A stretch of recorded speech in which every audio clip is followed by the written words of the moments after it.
যাত্রাপুরের বাবা এই মেয়েটাকে মাইরা যাইয়া নবীর সাহাবীর কাছে গিয়ে দাঁড়ায় গেল, যাইয়া ডাক দিয়ে বলে, ইবনে আব্বাস, আমি একটা মেয়েকে বিয়ের প্রস্তাব দিয়েছি, মেয়েটা বিয়ের প্রস্তাবের মধ্যে রাজি হই নাই।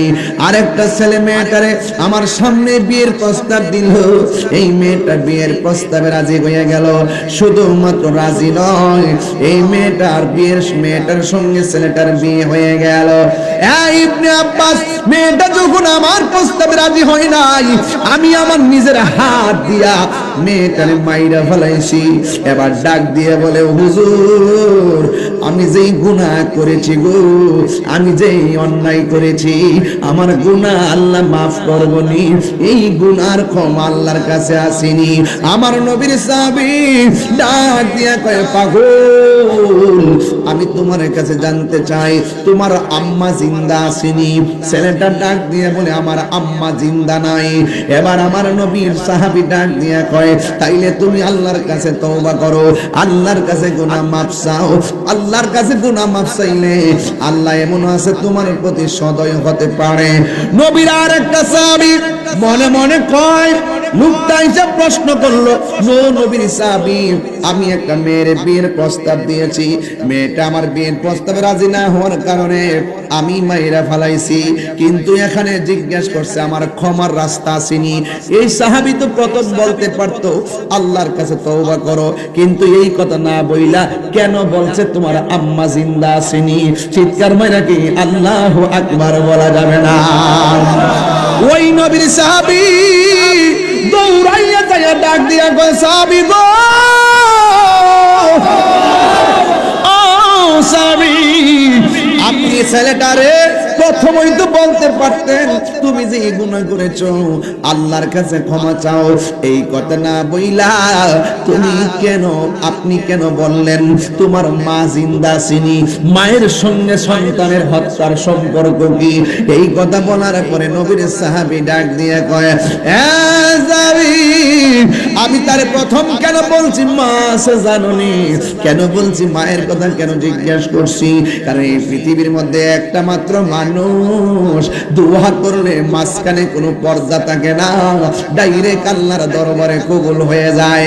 সে যে অন্যায়টা করছে, এই অন্যায়টার জন্য যদি মায়ের কাছে যায়, আম্মা আমি এমন একটা গুনাহ করছি গো মা, ডানের মানুষ জানে না, বামের মানুষ জানে না, সামনের মানুষ জানে না, পিছনের মানুষ জানে না, যা কেউ জানে না, জবানটা খুলে কোন জানে কে? আরো মায়ার সুরে গন্না জানে কে? আপনারা জানেন এই পৃথিবী এমন একটা পৃথিবী যেখানে আসা যেমন তেমন থাকার কোনো গ্যারান্টি। আপনারা জবান খুলে বলুন আমাদের হায়াত এবং মওতের মালিক কে? এই আওয়াজে মানি না, জবানটা খুলে বলুন হায়াত এবং মওতের মালিক কে? বন্ধুরি, যারা এত গভীর রজনীতে মাহফিলে বসে আছেন, কেউ কথা বললে আমি ওয়াজটা সুন্দর করে গোছাতে পারবো না। আমার আল্লাহ ডাক দিয়া বলে, পৃথিবীর মানুষ, আমি আল্লাহ তোমারে বানাইছি একমাত্র আমার গোলামি করার জন্য। নামাজের মাধ্যমে যারা গোলামি হয়, রোজার মাধ্যমে তারা গোলামি হয়, যাকাতের মাধ্যমে তারা গোলামি হয়, কিন্তু একটা কথা মনে রাখবেন, হকের পথে থাকলে মানুষ আপনাকে তিরস্কার করতে পারে, হকের রাস্তা থাকলে মানুষ আপনাকে নিন্দা করতে পারে। জিহাদ করে হকের পথে যারা থাকবে তাদের উপরে রহমত দেওয়ার মালিক হলো একজন। জবান করে বলেন তিনি কে?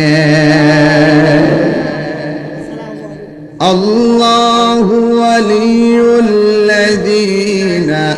আমানু ইউখরিজুহুম মিনাজ যুলুমাতি ইলান নূর।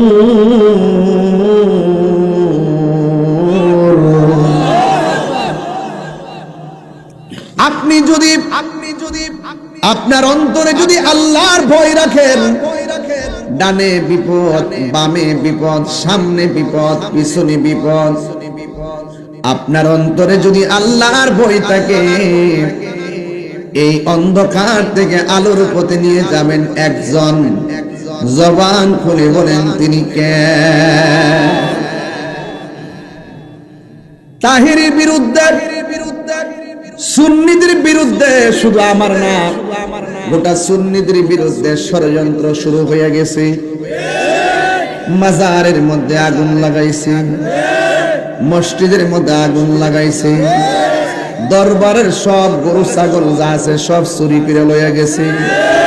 শেষ পর্যন্ত ব্যক্তিগত অ্যাটাক শুরু করছে। সুন্নিরা রুখে দাঁড়ায় গেলে আপনাকে আমাকে কেউ কিছু করতে পারবে না। বিনিময়ে সবাইকে ঐক্যবদ্ধ হওয়া লাগবে। কথা বলেন ঠিক কিনা? যুবক ভাইরা আমার, যে দান করে সে যেমন ঠকে না, যার উপর জুলুম করা হয় সে ঠকে না, বরং জুলুম বাজ যারা, জালেম যারা, তারা ঠকে। মজলুম কোনদিন ঠকে না। কথা বল ঠিক কিনা?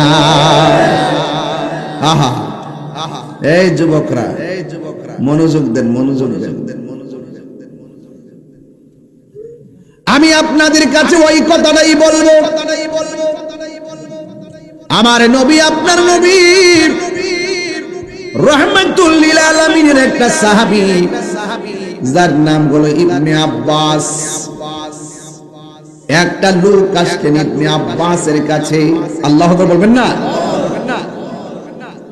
আয়েশা ডাক দিয়ে বলে, হে ইবনে আব্বাস, আমি একটা মেয়েকে বিয়ের প্রস্তাব দিয়েছি। কিসের প্রস্তাব? এত কথা বলে ওয়াজ করা যাবে? না না, দুঃখজনক। আমি একবার বলছি, মাহফিল মাহফিল, আমি যেদিকে যাব আপনারা সেদিকে যাবেন। বেশি লম্বা করবো না, একদম চুপ থাকবেন, একদম চুপ থাকবেন। বিয়ের প্রস্তাব দেওয়ার পরে মেয়েটা বিয়ের প্রস্তাবে রাজি হয় নাই। একটু পরে এই মেয়েটাকে আরেকটা ছেলে বিয়ের প্রস্তাব দিচ্ছে। মেয়েটা রাজি হয়ে গেছে, ছেলের সঙ্গে মেয়ের বিয়েও হয়ে গেছে। এখন প্রথম যে প্রস্তাব দিছে সে কি করছে? রাগ করছে, কইরা মেয়েটাকে নিজের হাতে খুন করে ফেলাইছে। নাউজুবিল্লাহ পড়ে। আরো বড় করে কোন, আরো বড় করে বলেন না। তুমি যদি ভালোবাসো তাকে মারতে পারো না। আমরা দেশে বহুত লোক আছে সম্পর্ক তৈরি করে, ছেলে মেয়েকে প্রস্তাব দেয়, মেয়ে ছেলেকে প্রস্তাব দেয়, মা বাপ রাজি না। দুইজনের ফোনের মাধ্যমে যোগাযোগ করে বাড়ির থেকে বের হইয়া দুইজনে পরামর্শ করে, তোমার আব্বা যেহেতু রাজি না, আমার আব্বা যেহেতু রাজি না, এ জন্মে যদিও তোমার না পাই, পর জন্মে যেন পাই। আসো আমরা একটা সিদ্ধান্ত নেই, কি রশির এক পাশে তোমার গলা, আরেক পাশে আমার গলা, ডাইলের মধ্যে লাগাইয়া আমরা একসাথে মারা গিয়ে দেখিয়ে দিব আমরা কেমন প্রেমিক প্রেমিকা। এমন অনেক অনেক আত্মঘাতী সিদ্ধান্ত আছে না নাই? বিনিময়ে ওই মা তার সন্তান হারাইলো, ওই মা তার মেয়ে হারাইলো। শেষ পর্যন্ত এই আত্মহত্যার কারণে, এই আত্মহত্যার কারণে কিয়ামত পর্যন্ত সে এই আযাব ভোগ করতেই থাকবে। কথা বলেন ঠিক কিনা? যখন কোনো মেয়েকে প্রস্তাব দিবা, মেয়ে যদি রাজি না হয়, আপনি মনে মনে ভাববেন যে এই মেয়েটা আমার নসিবে, আমার তকদিরে, যার সাথেই তোমার সম্বন্ধ হবে বুঝবা যে তোমার কপালে তাকেই লিখে রাখা হয়েছে। হাজার চেষ্টা করলেও সেটা ফেরানো সম্ভব। দেখছেন কথা ওয়াজ করেন, এই জন্য কালেকশন শব্দটা খুব খারাপ। মানুষ প্রথম থেকে ওয়াজের মনোযোগী না করতে পারলে মন নষ্ট হয়ে যায়। তুমি জীবন, তুমি মরণ, আধার ঘরে তুমি আপন, তুমি জীবন, তুমি মরণ, আধার ঘরে তুমি মুদের পাড়ের তরি, তুমি মুদের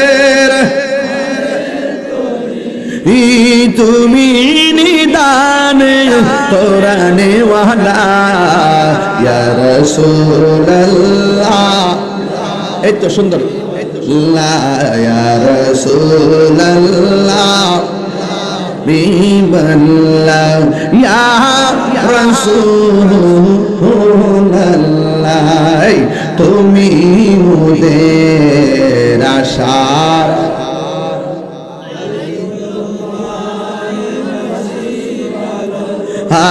তুমি মোদের আশার আলো, তাই তো তোমায়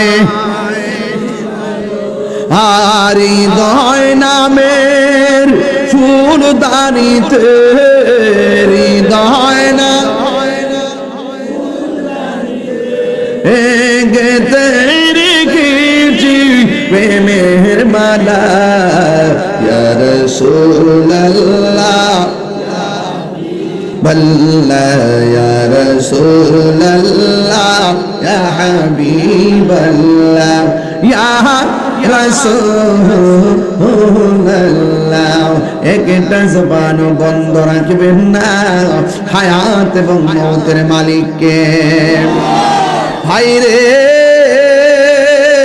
ও যাত্রাপুরের বাবা, এই মেয়েটাকে মাইরা যাইয়া নবীর সাহাবীর কাছে গিয়ে দাঁড়ায় গেল, যাইয়া ডাক দিয়ে বলে, ইবনে আব্বাস, আমি একটা মেয়েকে বিয়ের প্রস্তাব দিয়েছি, মেয়েটা বিয়ের প্রস্তাবের মধ্যে রাজি হই নাই। আরেকটা ছেলে মেয়েটারে আমার সামনে বিয়ের প্রস্তাব দিল, এই মেয়েটা বিয়ের প্রস্তাবে রাজি হয়ে গেল। শুধুমাত্র রাজি নয়, এই মেয়েটার সঙ্গে ছেলেটার বিয়ে হয়ে গেল। ইবনে আব্বাস, মেয়েটা যখন আমার প্রস্তাবে রাজি হয় নাই, আমি আমার নিজের হাত দিয়া মেয়েটারে মাইরা ফেলাইছি। এবার ডাক দিয়ে বলে, হুজুর, আমি যেই গুনাহ করেছি গো, আমি যেই অন্যায় করেছি, আমার গুনাহ আল্লাহ মাফ করবনি, এই গুনার ক্ষমা আল্লাহর কাছে আসেনি। ও যাত্রাপুরের ভাইরে, টাকা পয়সা লেনদেন নিয়া ইদানিং দেখবেন রাজনীতি লইয়া একজন আরেকজনের প্রতিহিংসার বশবর্তী হইয়া মামলা দিতেছে, খুন কইরা ফলাইতেছে, গুম কইরা ফলাইতেছে। জীবনে যদি আপনি মানুষের মতো মানুষ হতে চান, জীবনে কোনো মানুষকে হত্যা করবেন না, কারণ একটা মানুষ যখন একটা মানুষকে হত্যা করে, সে যেন সারা পৃথিবীর মানুষকে হত্যা করলো। জীবনে কাউকে হত্যা করবেন না। হত্যা করলে একটা কথা মনে রাখবেন, আপনি যদি কারো বাইকে মাইরা ফেলেন, আপনি যতই জরিমানা দেন না কেন, কোর্টের মধ্যে সমাধান করেন না কেন, সামাজিক ভাবে যতই সমাধান করেন না কেন, কিন্তু ওই সন্তানটার, ওই ছেলেটার যদি সন্তান থাকে, যারে মারছেন তার যদি ভাই থাকে, জিন্দেগি তো আপনাকে ক্ষমা করবে না। কথা বলেন ঠিক কিনা? আপনাকে যতবার দেখবে সে ততবার আপনাকে লানত দিবে। কথা বলেন ঠিক কিনা? তার সন্তান আপনাকে যতবার দেখবে ততবার আপনাকে লানত দিবে। এই জন্য জুলুম করে কেউ টিকে থাকতে পারে না রে। এবার ছেলেটা ডাক দিয়ে, হুজুর, আমি যে মেয়েটারে মাইরা ফেলাইছি, আমার কোনো ক্ষমা আসেনি গো। আমার নবীর সাহাবী ডাক দিয়া কয়, পাগল, আমি তোমার কাছে জানতে চাই তোমার আম্মা জিন্দা আসেনি? ছেলেটা ডাক দিয়ে বলে, আমার আম্মা জিন্দা নাই।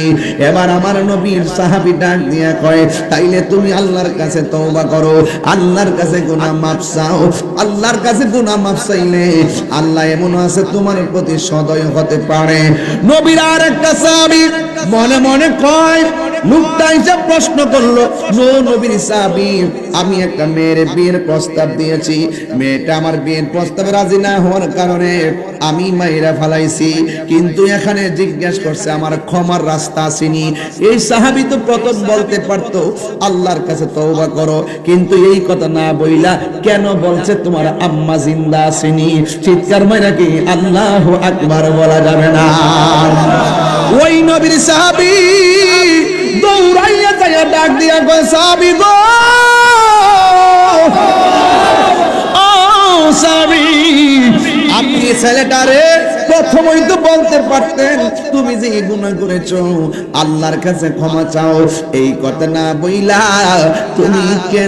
আপনি কেন বললেন তোমার মা জিন্দা ছিনি, মায়ের সঙ্গে সন্তানের হত্যার সম্পর্ক কি? এই কথা বলার পরে নবীর সাহাবী ডাক দিয়ে কয়, আমি তারে প্রথম কেন বলছি মা আছে জাননি, কেন বলছি মায়ের কথা কেন জিজ্ঞাসা করছি? কারণ এই পৃথিবীর মধ্যে একটা মাত্র মানুষ দোয়া করলে মাঝখানে কোনো পর্দা থাকে না, ডাইরেক্ট আল্লাহর দরবারে কবুল হয়ে যায়। সে যে অন্যায়টা করছে এই অন্যায়টার জন্য যদি মায়ের কাছে যায়, আম্মা আমি এমন একটা গুনাহ করছি গো মা, ডানের মানুষ জানে না, বামের মানুষ জানে না, সামনের মানুষ জানে না, পিছনের মানুষ জানে না, যা কেউ জানে না, জবানটা খুলে কোন জানে কে? আর মায়ার সুরে কোন না জানে কে? আল্লাহ,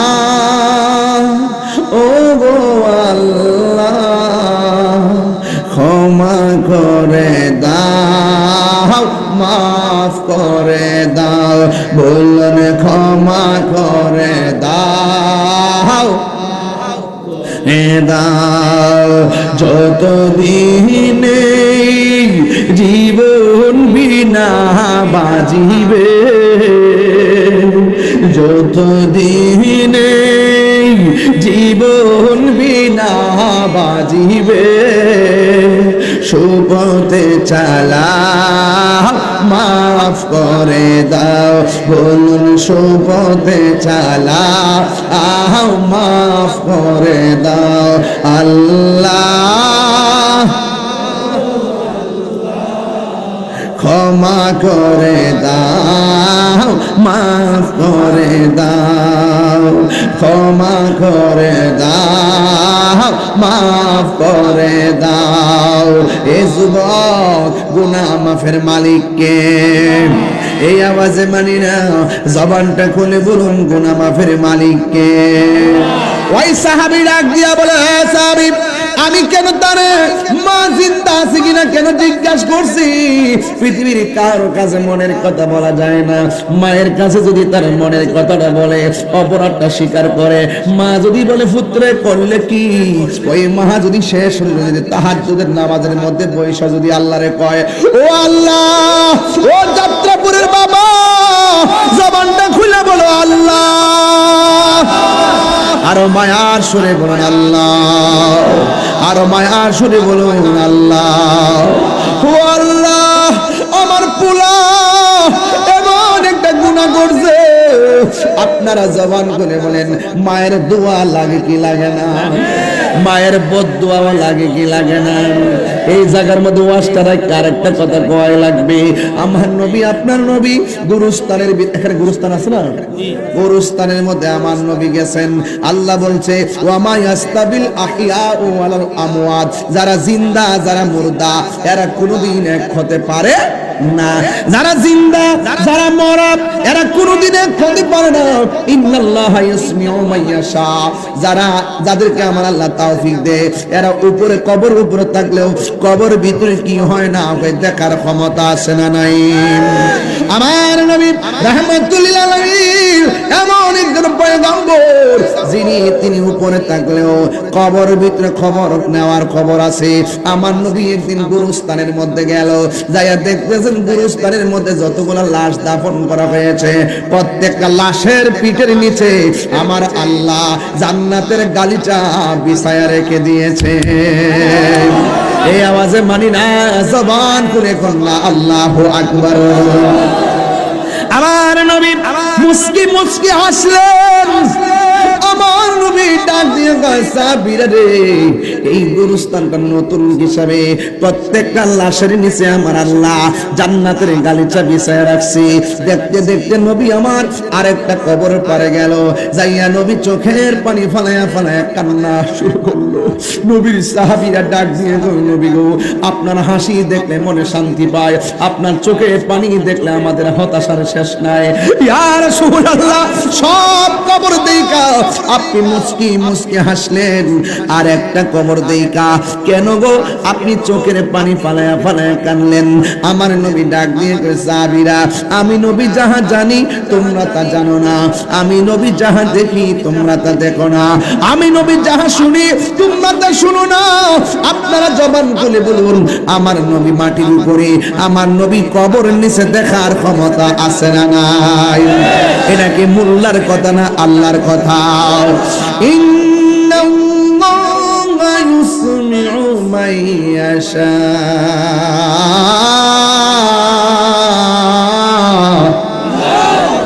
নিশ্চয় আমার আল্লাহ রাব্বুল আলামিন কাউকে কাউকে কবর আযাব দেখার সুযোগ দেয়, যেমন আমার নবী সব কিছু দেখতেন। দেইকা ডাক দিয়া কই, সাহাবীরা, আমি কেন হাসছি তোমাদেরকে বলেছি, কিন্তু কেন কান্না করি তোমাদেরকে এখন বলা যাবে না। তাড়াতাড়ি বাজারের মধ্যে যাও, বাজারের মধ্যে যায় সুন্দর করে মাইকিং করে দাও যে গুরুস্থানের মধ্যে কার কার আপনজনের লাশ শোয়ানো হয়েছে। এই যাত্রাপুরের মানুষ, গুরুস্থানের ভিতরে আজ থেকে প্রায় 20 বছর আগে আপনার দাদারে শোয়াই দিয়েছেন, দাদার কবর ভাঙা পড়ে রইছে, কবরটা বিলীন হয়ে গেছে, এখন আর আগের কবর খুঁজে পাওয়া যায় না। মা কবরে শুয়ে আছে, মার কবরের পারে আমরা যাইতে পারি না, দাদি কবরে শুয়ে আছে, দাদির কবরের পারে যেতে পারি না, নানা নানি পড়ে আছে, নানা নানির কবরে যাইতে পারি না। আমার নবী আপনার নবী রাগ দিয়ে কয়, ও সাহাবীরা, বাজারের মধ্যে যাও, বাজারের মধ্যে যাই একটা এলান করে দিবা, এই গুরুস্থানের ভিতরে কার কার আপনজনদের লাশ দাফন করা হয়েছে, সবাই যেন আপনজনদের লাশের কবরের পারে এসে দাঁড়ায়া যায়।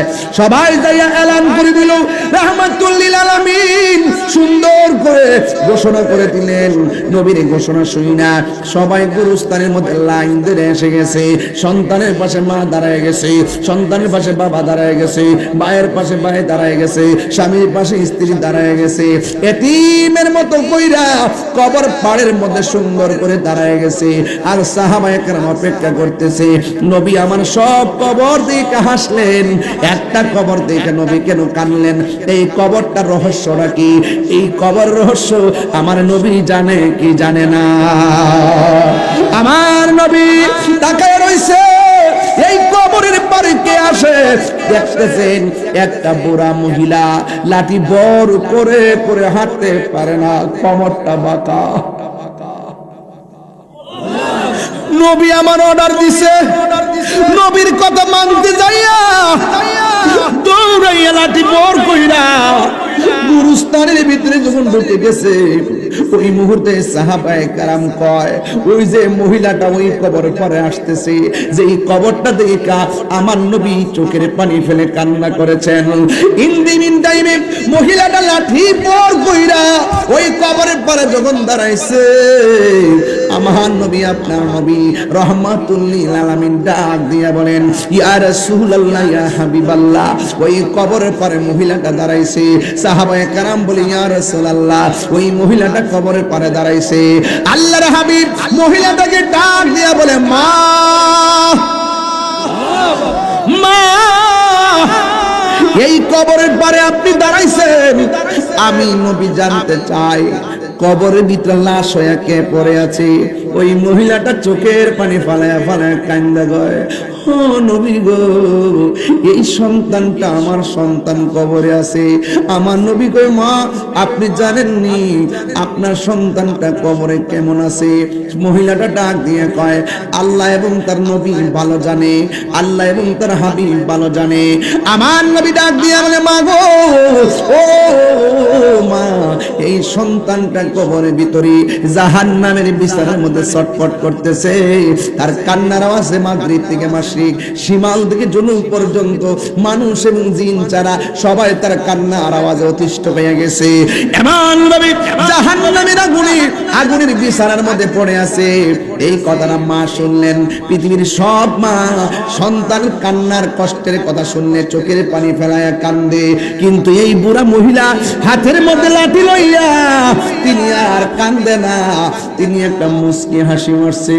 সাহাবীর সামনে নবী ডাক দিয়ে কয়, মা সন্তানের কষ্ট শুনি না কেন কাঁদলা না? সন্তানের কষ্টের কথা শুনি না কেন গো হাসলা? তার কারণটাকে একটু মেহেরবানি করে বলো না। মহিলাটা বলে, নবী গো, নবী গো, নবী গো, নবী গো, মায়ার নবী, দয়ার নবী, আমি কেন হাসছি জানেননি? এই সন্তানটা যেদিন আমার পেটের মধ্যে কনসেপ্ট হয়েছে, সেই দিন থেকে আমার আনন্দের কোনো সীমা ছিল না। এই সন্তানটা যখন পানির ফোঁটা থেকে রক্ত, রক্ত থেকে গোশত, গোশত থেকে হাড্ডি, হাড্ডি থেকে ওই মানুষের দেহ, একেবারে সুটাম দেহ বানাইয়া পেটের মধ্যে যেদিন বডিটা পূর্ণ হয়েছে, সেদিন থেকে আমার পেটের মধ্যে লাইটান শুরু করছে। লাতি মাইরা মাইরা আমার ঘুম কাইরা নিছে। আমি রাতের বেলা ঘুমাইতে পারি নাই, আমি রাতের বেলা ঘুমাইতে পারি নাই, আমি রাতের বেলা ঘুমাইতে পারি না। আমার চোখের পানি ফালাইয়া ফালাই আমি রাত্রটা কাটাইছি, কিন্তু সকালবেলা কাউকে আমি চোখের পানির ব্যাখ্যা বলি নাই। কেন আমি কাঁদছি চোখের পানিটা আমি কাউরে বলি নাই। ইয়া রাসূলুল্লাহ, ইয়া হাবিবাল্লাহ, ও মায়ার নবী গো, আমি তখন কি করলাম? সকালবেলা হাসি মুখে ঘুম থেকে উঠছি, আমার জাদুমণি কান্নার কারণ আমি কাউরে বলি নাই। নীরবে নীরবে আমি কষ্ট সহ্য করেছি। ইয়া রাসূলুল্লাহ, নবী গো, আমি যখন খাইতে বসছি আমার প্লেট রেখে দিয়েছি, কিন্তু আমার জাদুমণি আমাকে লাথি মাইরা আমার ক্ষুধা কাইরা নিছে, আমার রুচি কাইরা নিছে, আমার খাবার কাইরা নিছে। মানুষে বলছি আমার রুচি নাই, কিন্তু আসলে সন্তান লাথিতে আমার পেটের ক্ষুধা আমি বলে গেছি। ইয়া রাসূলুল্লাহ, আমার সন্তান এত লাথি লাইতেছে, এরপর আমি কষ্ট নেই নাই। যেই দিন আমি ভূমিষ্ঠ করাইতে গেলাম, আমি যখন তখন প্রেগন্যান্সি ব্যথা পড়ে গেলাম, মনে হয়েছে এক একটা লাথি যেন আমার জীবন শেষ হয়ে গেছে। মানুষ আমার মাথার মধ্যে তেল দেয়, মাথার মধ্যে পানি দেয়। মানুষ আমারে কয়, আমি যখন সন্তানটারে ভূমিষ্ঠ করছি, সন্তানটারে যখন প্রসব করেছি, ওই মুহূর্তে আমি নাকি বেহুশ হয়ে গেছিলাম।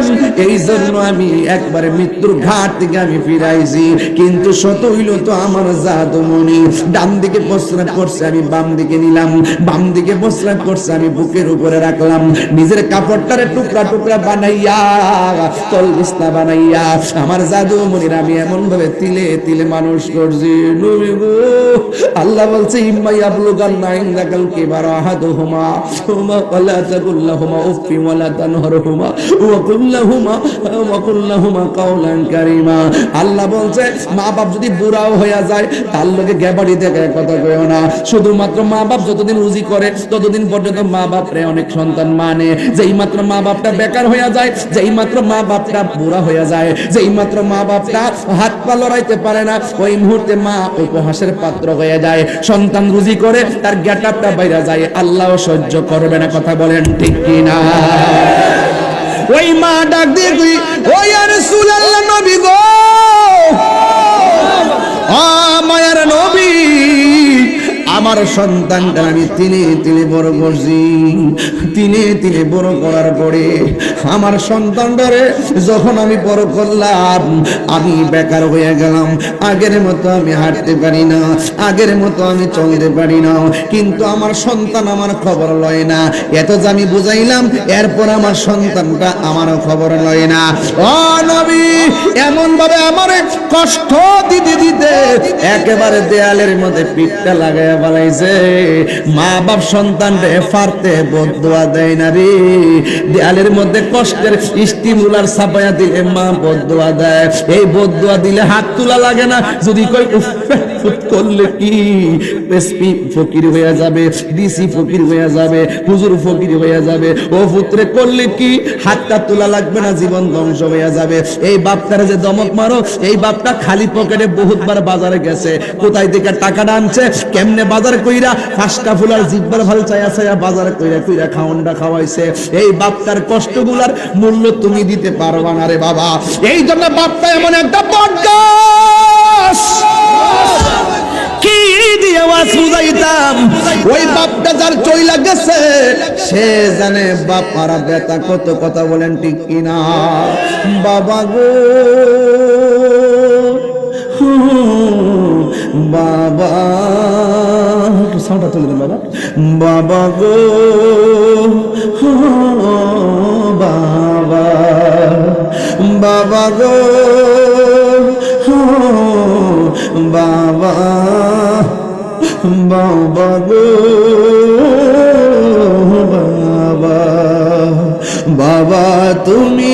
কেমন আছো ছোট্ট মাটির ঘরে তোমার কথারি দই মাঝে পৌঁছে বারে বারে বাবা গো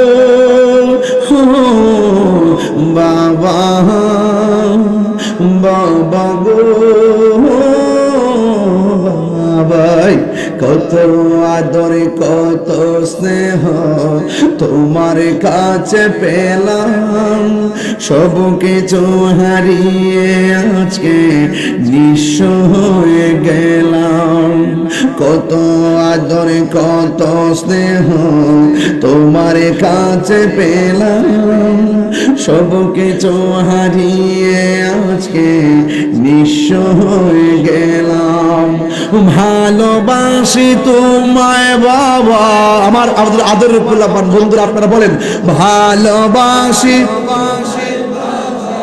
বুকটা যে যাইছি রে তোমার কথারি দহে মাঝে পড়ছে বারে বারে তোমার কথারি দহে মাঝে পড়ছে বারে বারে বাবা গো